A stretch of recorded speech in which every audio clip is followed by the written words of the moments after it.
ठाणे महानगरपालिका क्षेत्रात मुंब्रा, दिवा, कळवा, माझीवडा, मानपडा व वागळे प्रभाग समितीमध्ये महाराष्ट्र औद्योगिक विकास महामंडळामार्फत पाणीपुरवठा करण्यात येतो. महाराष्ट्र औद्योगिक विकास महामंडळाच्या पाणीपुरवठा योजनेच्या अंतर्गत जांभूळ जलशुद्धीकरण केंद्रातील जलाशय येथे 12वी गुरुत्वाहिनी क्रमांक 1, 2 व 3 वर वाहिन्यांचं उन्नतीकरण व तातडीचे देखभाल दुरुस्तीचं काम करण्यात येणार आहे. सदर कामानिमित्त गुरुवार 23 एप्रिल 2026 रोजी दुपारी 12 वाजल्यापासून शुक्रवार दिनांक 24 एप्रिल रोजी दुपारी 12 वाजेपर्यंत एकूण 24 तास पाणीपुरवठा बंद राहणार आहे.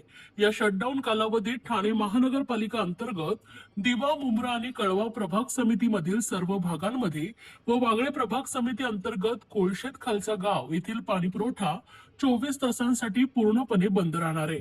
पाणीपुरवठा सुरू झाल्यानंतर पुढील 1 ते 2 दिवस कमी दाबाने पाणीपुरवठा होईल याची नागरिकांनी नोंद घ्यावी, अशी माहिती ठाणे महापालिकेकडून देण्यात आली आहे.